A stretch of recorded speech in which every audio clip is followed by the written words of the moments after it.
at her home in Waianae, a small town that hugs Oahu's picturesque west coast. Samantha DeCourt worries her family is living off a ticking fire.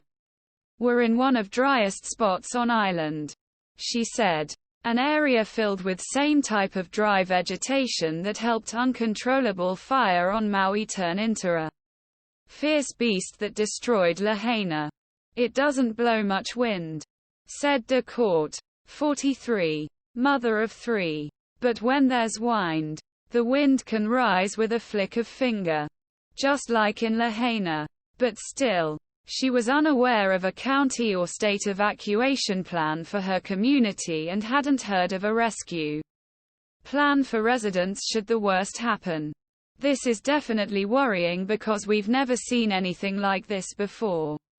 Along the Hawaiian chain of islands, many residents mourn and fear that a West Maui disaster could hit their communities. As of Friday, at least 115 people were confirmed dead, 385 missing, and more than 2,000 structures destroyed in Lahaina. Damage estimates were up to $6 billion. Hawaiians are nervous because conditions are ubiquitous, fueling the rapidly advancing hell.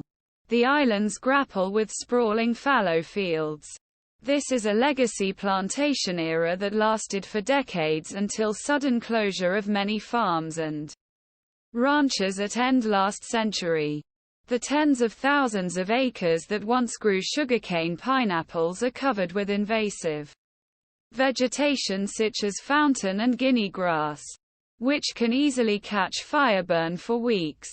The trail of fire events, which has ranged from 5,000 acres annually in state 20,000 acres in recent years, is likely due to plantations altering the natural landscape.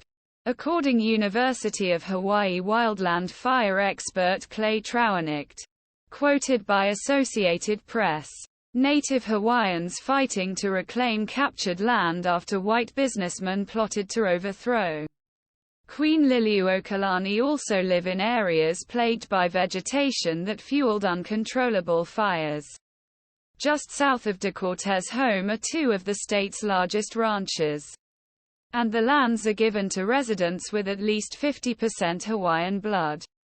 Invasive grasses, brought in by farmers seeking animal leaves that can withstand drought, formed deep, flammable layers as they dried in the seasonal cycle. But for decades, the Hawaiian government has done little to reduce the undergrowth.